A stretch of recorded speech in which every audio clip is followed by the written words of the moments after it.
Hello friends, எல்லாருக்கும் வணக்கம். வழக்கம் போல் என் ஹஸ்பண்ட் நல்லா டீ போட்டு கொடுத்தாங்க. அந்த டீ நல்லா குடிச்சிட்டு அப்படியே அந்த டீ ஸ்டார்ட் ஆயிடுச்சு. அன்றைக்கி என்னோடய ஹஸ்பண்ட் லஞ்ச் பாக்ஸுக்கு பீர்க்கங்காய் முட்டை பொரியல் தான் ப்ரிப்பேர் பண்ணிட்டு இருந்தேன். என் ஹஸ்பண்டுக்கு ஆஃபீஸ்லையே லஞ்ச் ப்ரொவைட் பண்ணிவிடுவாங்க. பட் இப்போது இங்கே கேஸ் தட்டுப்பாடுன்றனால ஆஃபீஸில் சிம்பிள் மெனு. ஸோ நான் வீட்டில் இருந்து ஏதாவது ஒரு வெஜிடபிள்ஸ் ஃப்ரூட்ஸு கட் பண்ணி கொடுத்து விடுவேன். அப்படியே ஹஸ்பண்ட் ஆஃபீஸ்க்கு கிளம்புனதும் மார்னிங் பிரேக்ஃபாஸ்ட்டுக்கு தோசையும் சட்னியும் சாப்பிட்டேன்.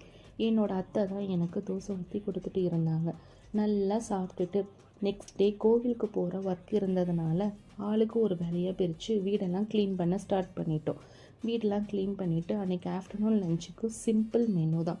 நல்லா சாப்பிட்டுட்டு கொஞ்சம் ரெஸ்ட் எடுத்துகிட்டு ஈவினிங் பூஜை பாத்திரமும் கிச்சனும் க்ளீன் பண்ண வேண்டி இருந்துச்சு. அதெல்லாம் க்ளீன் பண்ணி முடிச்சுட்டு அத்தை அந்த பூஜை பலகைக்கு அழகாக டெக்கரேட் பண்ணிட்டு இருந்தாங்க. நல்லா ஒரு அழகான கோலம் போட்டு மஞ்சள் குங்குமம்லாம் வச்சு சூப்பராக டெக்கரேட் பண்ணிட்டு இருந்தாங்க. அதெல்லாம் முடிச்சுட்டு நைட்டு டின்னர் ப்ரிப்பேர் பண்ண ஸ்டார்ட் பண்ணிட்டேன். அன்றைக்கி நைட்டு டின்னருக்கு சப்பாத்தியும் சன்னா கிரேவியும் தான் ப்ரிப்பேர் பண்ணி வச்சுருந்தேன். என் ஹஸ்பண்டுக்கு சப்பாத்தினா ரொம்ப இஷ்டம். வாரத்தில் 7 நாளும் சப்பாத்தி கொடுத்தாலும் சாப்பிட்டுப்பாங்க. ஸோ மேக்ஸிமம் நைட் டின்னருக்கு எங்கள் வீட்டில் சப்பாத்தி தான் இருக்கும்.